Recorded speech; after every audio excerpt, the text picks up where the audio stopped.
Good morning everyone. So today we are going to continue our topic functions. Until now we have discussed flow control in functions, and today we are going to see the next subtopic, that is mutable and immutable properties of data objects with respect to function. So before starting, you all must understand this fact that everything in Python is an object, and that object can either be a mutable or immutable object. Mutable and immutable objects you must have studied in class 11th. Mutable are the objects whose values we can change, and immutables are the objects whose values we cannot change. So examples of mutable objects are list and dictionaries, and examples of immutable objects are numbers in Python and tuples are the example of immutable objects. So we are going to see that when we pass these objects inside function, then how they behave, what happens with them. So let's continue the topic. So here I have written two functions. In one I am passing a list, and in other I am passing the number. So first discuss this function in which we are passing number. So here we have this function called update number, and we are passing a number to this function. So we have taken a number like b equal to 5, and we know that b is a immutable type, and in the next line I printed the ID of this b. So this ID you can see here, it is 162700690. So this is the ID of this variable. So after this line I am calling this update number function and passing this b inside this function. So here in the function, the first line prints the ID of this formal parameter n. Since we are passing b, so b will be formally called n inside this update number function. So again they are printing the ID of this number n. So you can see the ID is same, although this is a local variable n, but it is pointing towards the same object, this b. Now in the next line we are changing this n, we are adding 10 to the number n. So what happens, that this number, this n, for this n a new space in memory will be allocated, and this n will point to that new memory allocation where the value 15 will be there. So this n will no longer point to this b variable. So this fact can be understood by this line. When we are printing this ID of n, so we are seeing a different ID. So from here we can understand, okay, that n is a number and n is immutable type. So immutable types, we cannot change their values. So here n is not changing the value of b, actually it is now pointing towards a different location which contains this new value 15. And after this function ends, we are again in the main module, and we are printing the value of b, and the value of b will of course be 5 because it was 5, no change in that, and again the ID of b, so it has to be same as earlier. So I hope you understood that what happens when we pass a immutable type into function. If we change that variable, so actually a new location is created, and that variable, this local variable, will point to that new location. I hope this is clear. So now we will see that what happens when we pass a mutable type, that is list. List is a mutable type, and I have written this function update list and passed this list as parameter in this function. So again our code starts in the main module. First line, I have taken a list, it contains two elements 50 and 60. Now I am printing the ID of the list, so you can see the ID is here. Then I am calling the function with the list as argument. Now again inside the function I am printing the ID of this list 1, the formal parameter list 1. So again the ID is same because we haven't changed anything yet, so this is still pointing to this n. But as soon as we are changing the content of of the list, what will happen? Can we expect a similar result like we have seen in this number? No, because list is a mutable type. We can change its values. So we are adding a new item called 10 in this list, and then we are printing the ID of the list. So you can see the ID remains same as the previous one because we can modify list, because list is a mutable type. And when this function ends, the control will flow back to this main module, and we are going to print this list here. Again, now you can see the list contains 3 elements. Earlier it was having 2 elements, 50 and 60. Now it is having 50, 60 and 10. So we can say that this function has modified list because list was modifiable, or we can say mutable. And in the last we are printing the ID of the list, and yes, it has to be same as it was in the beginning. So I hope it is clear that what happens when we pass a mutable type and when we pass immutable type. So let's move forward. Now we will pass string, tuple and dictionary. We all know that string and tuple are immutable type and dictionary is mutable type.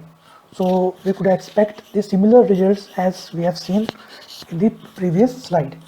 So here I have written this function called welcome. It takes a string argument. In the main module I am taking a string r as Mohan. Then I am calling this function, passing this string there.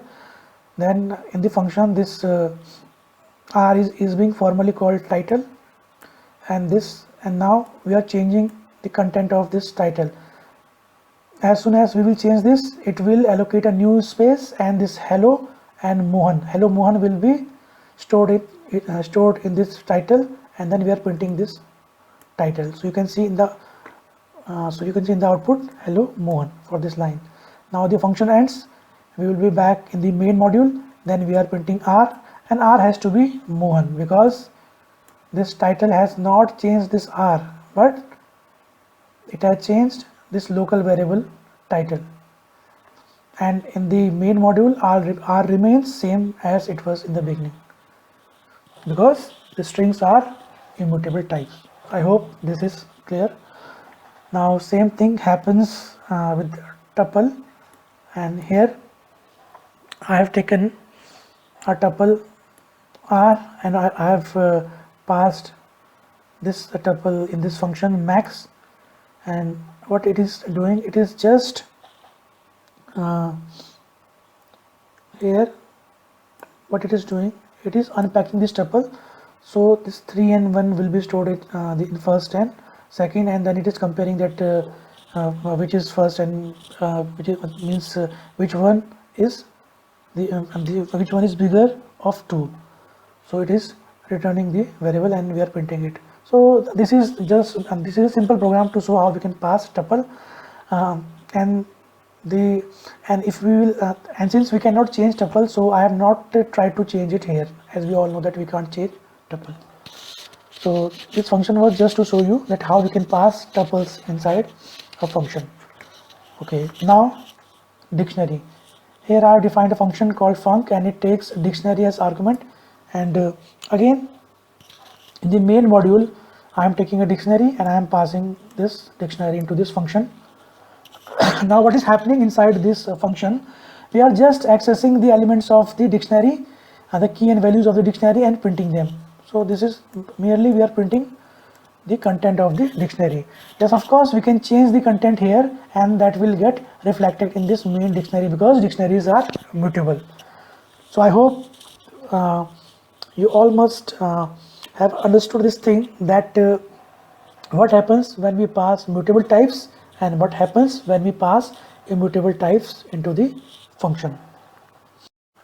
One more thing about dictionaries that you have to keep in mind is that in dictionary the values are mutable, but keys are not mutable, so you cannot change keys.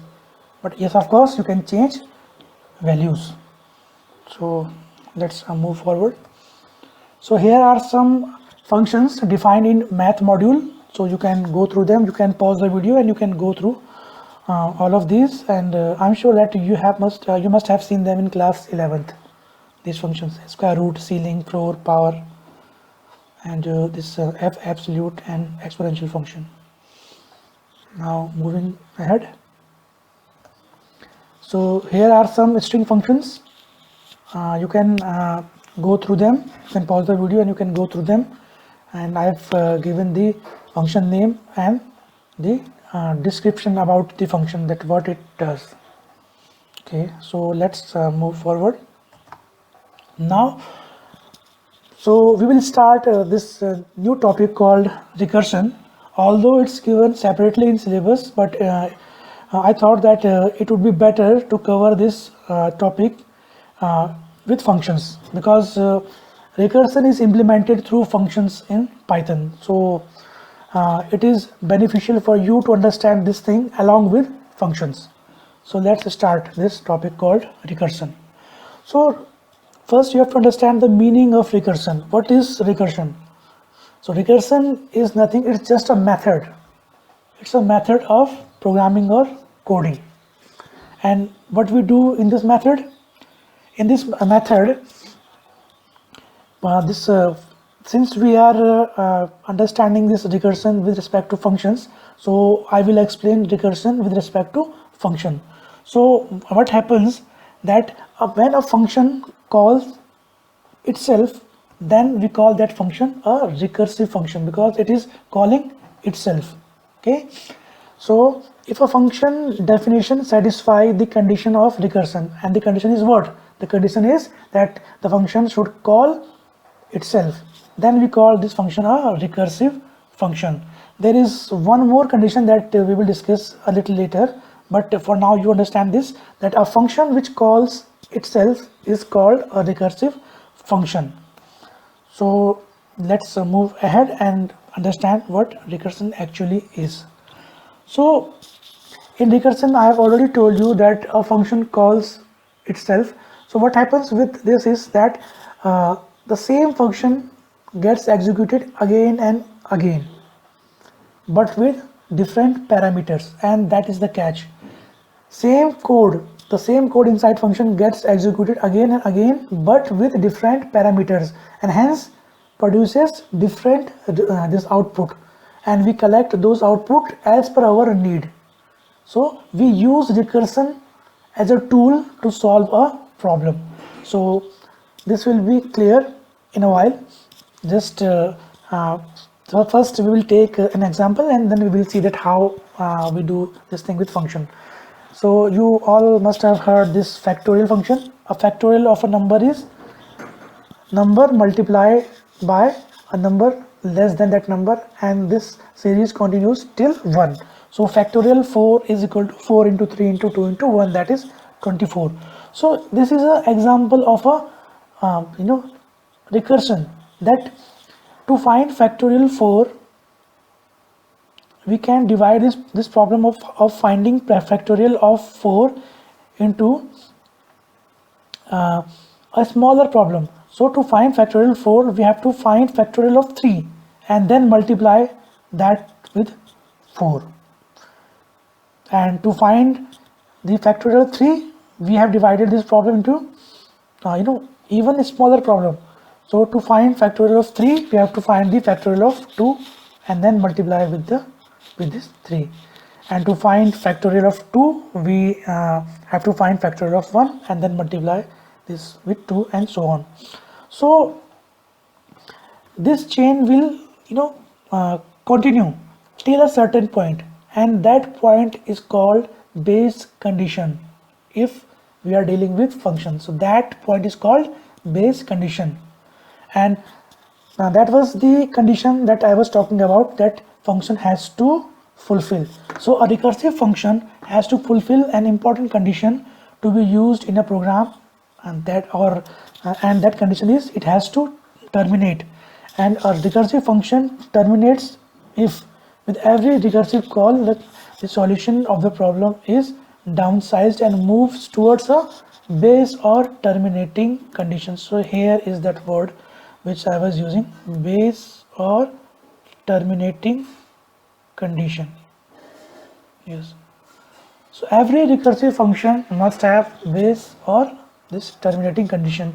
As in example of this, finding the factorial of 4, the base or terminating condition is this one. When we reach this thing, the factorial of 0, and we all know that factorial of 0 is 1. So this factorial of 0 will return 1, and this 1 will get multiplied with this 1. So factorial of 1 will become 1, and this factorial 1 will give 1, and then this 1 will get multiplied by 2, and this factorial of 2 will become 2 ones are 2. So this 2 will return 2, and this 2 will multiply with 3, and 3 2s are 6. So factorial 3 will return 6. So here we will have 6, and this 6 will get multiplied with 4, and we will get 24. So factorial of 4 is 24. So I hope this thing is clear. We will see this when we implement this in a function. So let's move ahead. Now, so we were talking about the base condition or the terminating condition. What happens if the function doesn't fulfill that condition and a function call itself? Like this function, we have a function called infinite recursion, and it prints a message, and in the next line it calls itself. Now you can see there is no base condition here. So what will happen, that this function will be, it will go into a infinite loop, and this function will call itself, and then again itself, and then again itself, and this message forever it will get printed again and again till your computer goes out of memory. See, so this is the thing, or this happens when no base condition is defined inside function. So base condition must be there inside a function which is we want to be a recursive function. Now that factorial example, we have implemented that with a function fact, and we have implemented it using recursion. So you can see this is the base condition,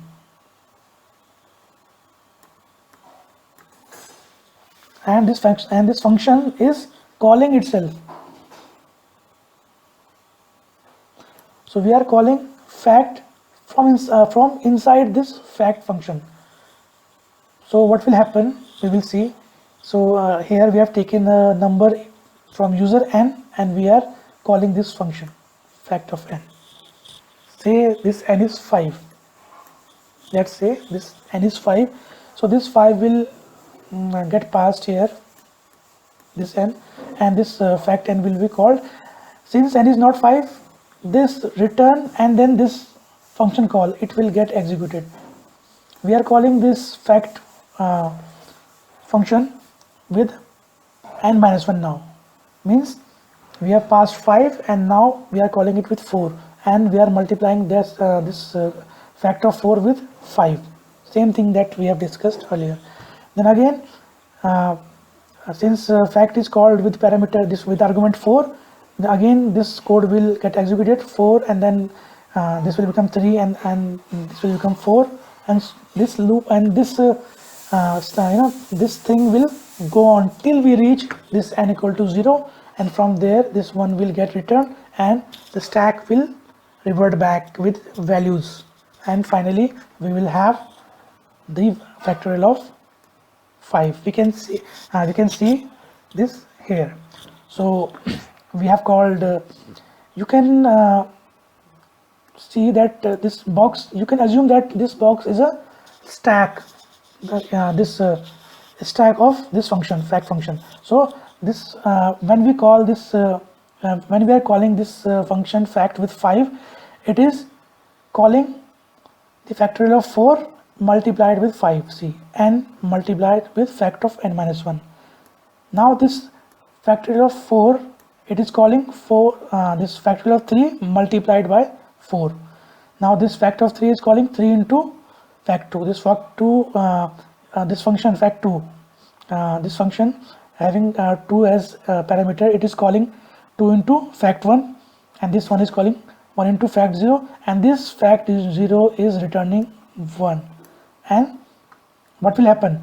This will return 1, this will return 1 again, then this fact 2 will return 2, then this fact of 3 will return 6, then this fact of 4 will return 6 into 4 24, and then this fact of 5 will return 24 into 5, that is 120. So you can compare these boxes with the individual code of the function. This is the function with fact 5, this is the function with fact 4, this with fact 3, this is fact 2, fact 1, and so on.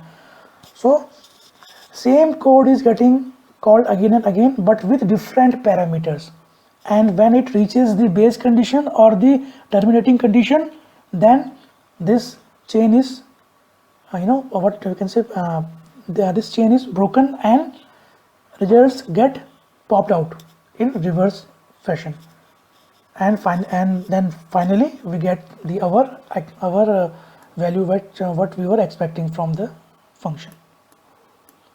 So I hope this recursive call and this recursive stack that I have tried to explain, you all must have understood this thing. So let's take another example. Here we are finding the sum, first n natural number, their sum we are trying to find out. So we know that if we have to find sum of first n natural numbers, means 1 to 10, we can divide this thing, this question of finding the sum of first 10 natural numbers. We can say that we can find sum of 10 and this function sum of 9. So whatever this sum of 9 will give us, we will add that thing with 10. Okay, now this sum of 9, it will call sum of 8 and will add it to 9. Then this sum of 8, it will call sum of 7 and will add it to 8. Now this sum of 7 will call sum of 6, sum of 6 will call 5, and this 5 will call 4, and so on until we reach the base condition. Okay, so sum of 1 will return 1, so 1 plus 2, 3, so sum of 2 will return 3, and 3 plus 3 is 6, so sum of 3 will return 6, and 6 plus 4 10, and sum of 4 will return 10, so 10 plus 4 5 15, and so on, and we will get our final answer as 55 here when we pass n as 10. So you can see this is the base condition and this is the recursive call. So you can see that in factorial we were multiplying, and in this example we are just adding it, and it's almost same as the factorial problem in the previous slide. So I hope this thing is clear. Now again, Fibonacci number. Now what is a Fibonacci number? A Fibonacci number is a number, it is a series like this. So first we have to understand what is Fibonacci series. A series like this is called 0, then 1, then 1, 2, 3, 5, 8. This series is called Fibonacci series. What happens in this is that the first number is 0, second is 1, and the third number is sum of last two. Okay, then this fourth number will be sum of last two, then this number will be sum of last two, and this number will be sum of last two. So this series is called Fibonacci series.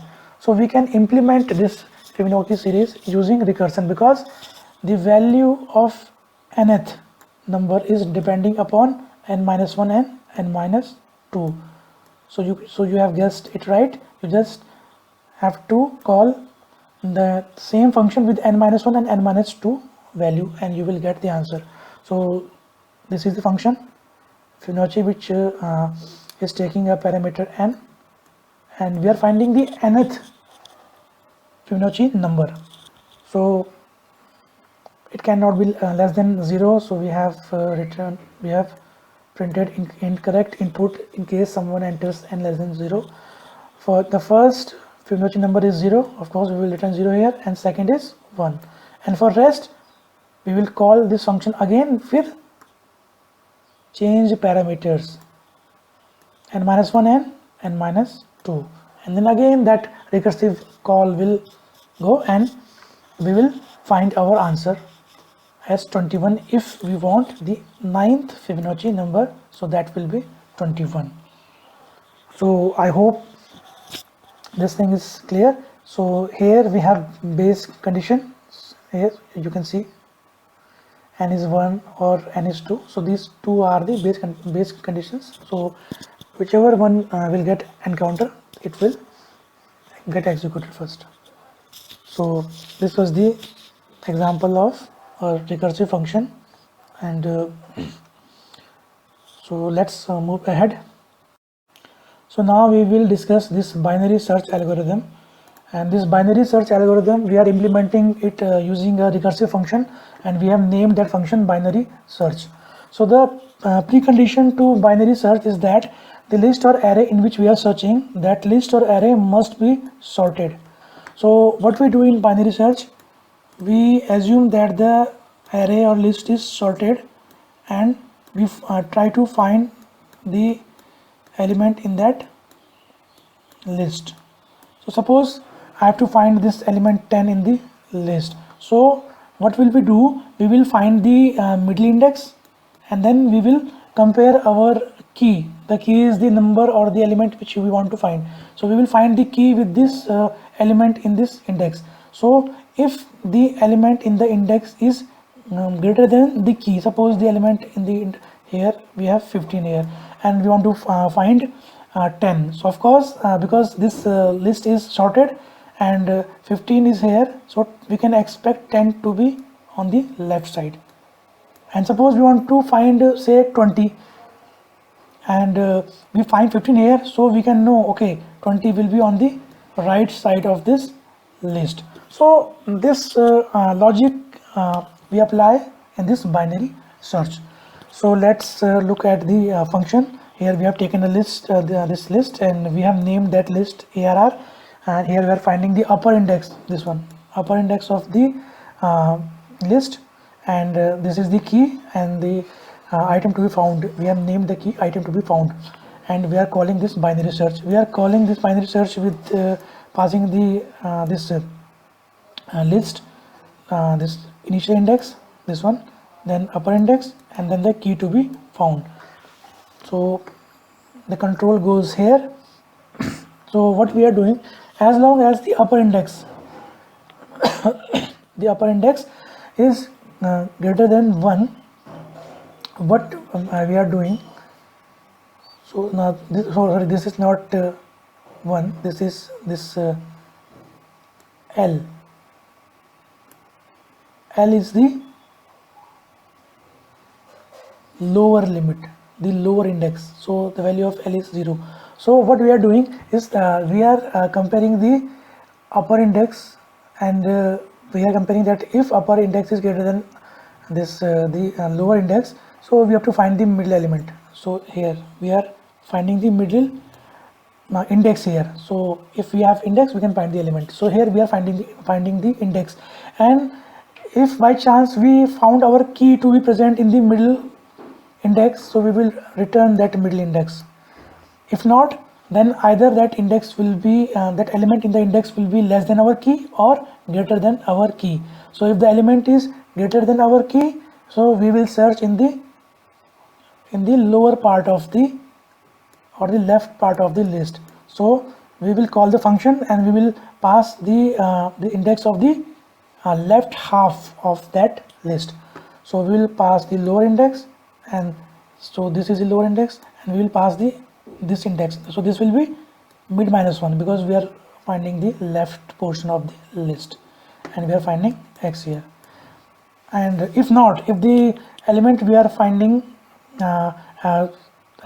we found that the index in the middle, the element in the middle is less than the key, so we expect our key to be found on the right portion of the list. So we will call this binary search function with these parameters. These index parameters means this mid plus 1 and this upper index. So we are calling this binary search with mid plus 1 and upper index, and then this again same thing will go in this list, what has happened in this bigger list, and this process will continue till we find the element. And if we find the element, then that element will be returned. If not, then this -1 will get returned, and this will happen when the upper index will be equal to or less than the lower index. So this condition will become false, and this else will run, will get executed, and we will find this -1, that we can't find key in this list. So this is how this binary search algorithm is working. So with this we came to the end of our functions, and we have discussed most of the algorithm that we can implement using recursion in this part. And so one last thing is that we should compare recursion with the iteration. Iteration means loop. So you all have used looping in class 11th, so you all know what loops are and what is iteration. So let's just quickly compare recursion with iteration. So we know by now that recursion is a method in a program in which the program repeatedly calls itself, whereas iteration or looping is when a set of instructions in a program are repeatedly executed. Okay, so this is simple. Second thing, a recursive method contains a set of instructions, a statement calling itself, and a terminating condition or the base condition, as we have discussed. Whereas iteration, we have initialization, then we have increment, and then we have this condition and set of instructions within a loop, and the control variable. The control variable is the variable whose value decides whether we will exit the loop or not. Okay. Now the third point, that conditional statement decides the termination of recursion, and control variables value decide the termination of loop. So that is the thing that we know now. Conditional statement or the base condition, or the what we call the terminating condition, decides whether we will get out of the recursion or not. And in case of loop or iteration, the control variables value true or false. If it is true, we will continue in the loop, and if it becomes false, then we will go out of the loop. Now this point is very important, that recursive call to function creates a new memory in a stack. This we have seen, because every time a recursive function is being called, a new memory in the stack is created. So same code is getting executed but with different parameters, so we have a different memory. And whereas in iteration, the iteration takes place in the same memory space, no extra space is consumed. So this thing you have to keep in mind. And the last point, that infinite recursion leads to the system crash where we go out of memory, and in iteration we just consume CPU cycles. So by now you must have understood the difference between recursion and iteration, and with this we come to the end of this topic called functions. We have seen functions, and we have also seen recursion. So I hope you enjoyed the lesson, and I hope that what I was trying to convey has reached you, and you all have understood functions well. So that's all. Thank you.